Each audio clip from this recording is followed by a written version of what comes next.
ನಮಸ್ತೆ ಮಕ್ಕಳ, welcome back to my channel.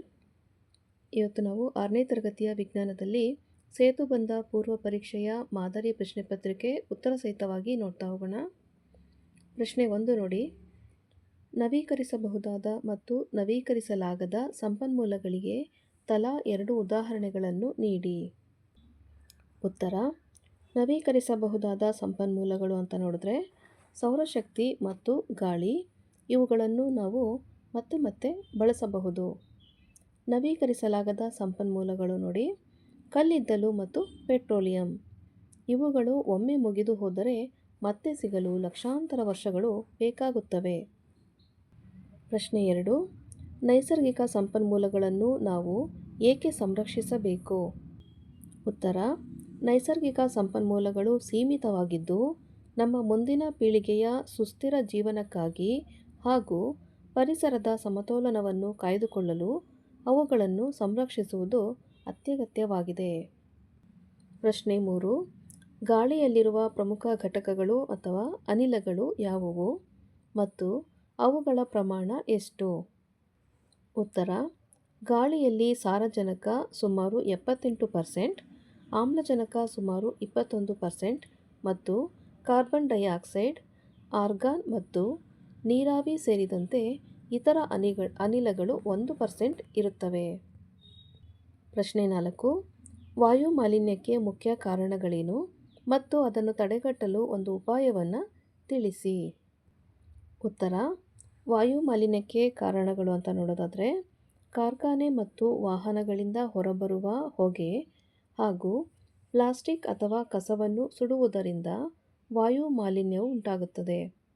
ಅದನ್ನು ತಡೆಗಟ್ಟುವಿಕೆ ನೋಡಿ, ಸಾರ್ವಜನಿಕ ಸಾರಿಗೆಯನ್ನು ಬಳಸುವುದು ಮತ್ತು ಹೆಚ್ಚು ಗಿಡಮರಗಳನ್ನು ನೆಡುವುದರ ಮೂಲಕ ವಾಯು ಮಾಲಿನ್ಯವನ್ನು ತಡೆಗಟ್ಟಬಹುದು.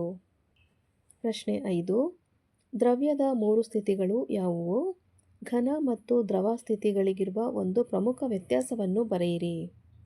ಉತ್ತರ: ದ್ರವ್ಯದ 3 ಸ್ಥಿತಿಗಳು ಅಂತಾದರೆ ಘನ, ದ್ರವ ಮತ್ತು ಅನಿಲ. ಇವುಗಳಿಗಿರುವ ವ್ಯತ್ಯಾಸವನ್ನು ನೋಡಿ. ಘನ ವಸ್ತುಗಳಿಗೆ ನಿರ್ದಿಷ್ಟ ಆಕಾರ ಮತ್ತು ಗಾತ್ರವಿರುತ್ತದೆ, ಆದರೆ ದ್ರವ ವಸ್ತುಗಳಿಗೆ ನಿರ್ದಿಷ್ಟ ಆಕಾರವಿರುವುದಿಲ್ಲ. ಅವುಗಳು ತಾವು ಇರುವ ಪಾತ್ರೆಯ ಆಕಾರವನ್ನು ಪಡೆದುಕೊಳ್ಳುತ್ತವೆ. ಪ್ರಶ್ನೆ 6. ಧಾತು ಮತ್ತು ಸಂಯುಕ್ತಕ್ಕೆ ಇರುವ ವ್ಯತ್ಯಾಸವೇನು? ಉದಾಹರಣೆ ಕೊಡಿ. ಉತ್ತರ: ಧಾತು ಅಂತಂದರೆ ಒಂದೇ ರೀತಿಯ ಪರಮಾಣುಗಳಿಂದ ಮಾಡಲ್ಪಟ್ಟ ಶುದ್ಧ ವಸ್ತುವಾಗಿದೆ. ಉದಾಹರಣೆ ಚಿನ್ನ ಹಾಗೂ ಆಮ್ಲಜನಕ. ಸಂಯುಕ್ತ 2 ಅಥವಾ ಅದಕ್ಕಿಂತ ಹೆಚ್ಚು ಧಾತುಗಳು ನಿರ್ದಿಷ್ಟ ರಾಸಾಯನಿಕ ಅನುಪಾತದಲ್ಲಿ ಸೇರಿ ಉಂಟಾಗುವ ವಸ್ತುವಾಗಿದೆ. ಉದಾಹರಣೆ ನೀರು, H2O ಮತ್ತು ಉಪ್ಪು. ಪ್ರಶ್ನೆ 7. ಜೀವಿಗಳ ಪ್ರಮುಖ ಲಕ್ಷಣಗಳು ಯಾವುವು? ಉತ್ತರ: ಜೀವಿಗಳು ಉಸಿರಾಡುತ್ತವೆ, ಆಹಾರವನ್ನು ಸೇವಿಸುತ್ತವೆ, ಬೆಳವಣಿಗೆಯನ್ನು ಹೊಂದುತ್ತವೆ, ಚಲಿಸುತ್ತವೆ, ಪ್ರಚೋದನೆಗೆ ತಕ್ಕ ಪ್ರತಿಕ್ರಿಯೆಯನ್ನು ನೀಡುತ್ತವೆ ಮತ್ತು ಸಂತಾನೋತ್ಪತ್ತಿಯನ್ನು ಸಹ ಮಾಡುತ್ತವೆ. ಪ್ರಶ್ನೆ 8. ಸಸ್ಯ ಮತ್ತು ಪ್ರಾಣಿಗಳನ್ನು ಸಂರಕ್ಷಿಸುವುದು ಏಕೆ ಮುಖ್ಯ?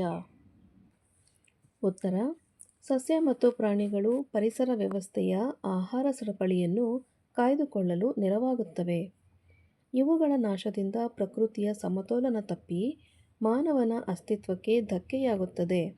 ಆದ್ದರಿಂದ ಇವುಗಳ ಸಂರಕ್ಷಣೆ ಬಹಳ ಮುಖ್ಯ. ಪ್ರಶ್ನೆ 9. ನಮ್ಮ ಆಹಾರದಲ್ಲಿರಬೇಕಾದ ಪ್ರಮುಖ ಪೋಷಕಾಂಶಗಳು ಯಾವುವು? ಉತ್ತರ: ನಮ್ಮ ಆಹಾರದಲ್ಲಿರಬೇಕಾದ ಪೋಷಕಾಂಶಗಳು ಅಂತ ಹೇಳಿದ್ರೆ ಕಾರ್ಬೋಹೈಡ್ರೇಟ್ಗಳು, ಪ್ರೋಟೀನ್ಗಳು, ಲಿಪಿಡ್ಗಳು ಅಥವಾ ಕೊಬ್ಬು, ಜೀವಸತ್ವಗಳು ಹಾಗೂ ಖನಿಜಾಂಶಗಳು. ಪ್ರಶ್ನೆ 10. ಇತ್ತೀಚಿನ ಬದಲಾಗುತ್ತಿರುವ ಜಂಕ್ ಫುಡ್ ಸಂಸ್ಕೃತಿಯು ನಮ್ಮ ಆರೋಗ್ಯದ ಮೇಲೆ ಬೀರುವಂತಹ ದುಷ್ಪರಿಣಾಮಗಳೇನು? ಉತ್ತರ: ಅತಿಯಾದ ಜಂಕ್ ಫುಡ್ ಮತ್ತು ಸಂಸ್ಕರಿಸಿದ ಆಹಾರಗಳ ಸೇವನೆಯಿಂದ ದೇಹದಲ್ಲಿ ಬೊಜ್ಜು, ಮಧುಮೇಹ, ಹೃದಯ ಸಂಬಂಧಿ ಕಾಯಿಲೆಗಳು ಮತ್ತು ಪೌಷ್ಟಿಕಾಂಶಗಳ ಕೊರತೆ ಉಂಟಾಗುತ್ತವೆ. ಮಕ್ಕಳ, ಇಲ್ಲಿಗೆ 6ನೇ ತರಗತಿಯ ವಿಜ್ಞಾನದಲ್ಲಿ ಸೇತುಬಂಧ ಪೂರ್ವ ಪರೀಕ್ಷೆಯ ಮಾದರಿ ಪ್ರಶ್ನೆ ಪತ್ರಿಕೆ ಉತ್ತರ ಸಹಿತವಾಗಿ ಮುಕ್ತಾಯಗೊಂಡಿದೆ ಮಕ್ಕಳ. ಈ ಒಂದು ವಿಡಿಯೋ ನಿಮಗೆ ಇಷ್ಟ ಆದಲ್ಲಿ ದಯವಿಟ್ಟು ನಮ್ಮ ಚಾನಲ್ನ ಲೈಕ್ ಮಾಡಿ, ಶೇರ್ ಮಾಡಿ, ಸಬ್ಸ್ಕ್ರೈಬ್ ಮಾಡಿಕೊಂಡು ನಾವು ಹಾಕೋಂಥ ಎಲ್ಲ ವಿಡಿಯೋನ ನೋಡ್ತಾ ನಮ್ಮನ್ನು ಎನ್ಕರೇಜ್ ಮಾಡ್ತಾ ಹೋಗಿ ಮಕ್ಕಳ. Thank you for watching. Bye bye.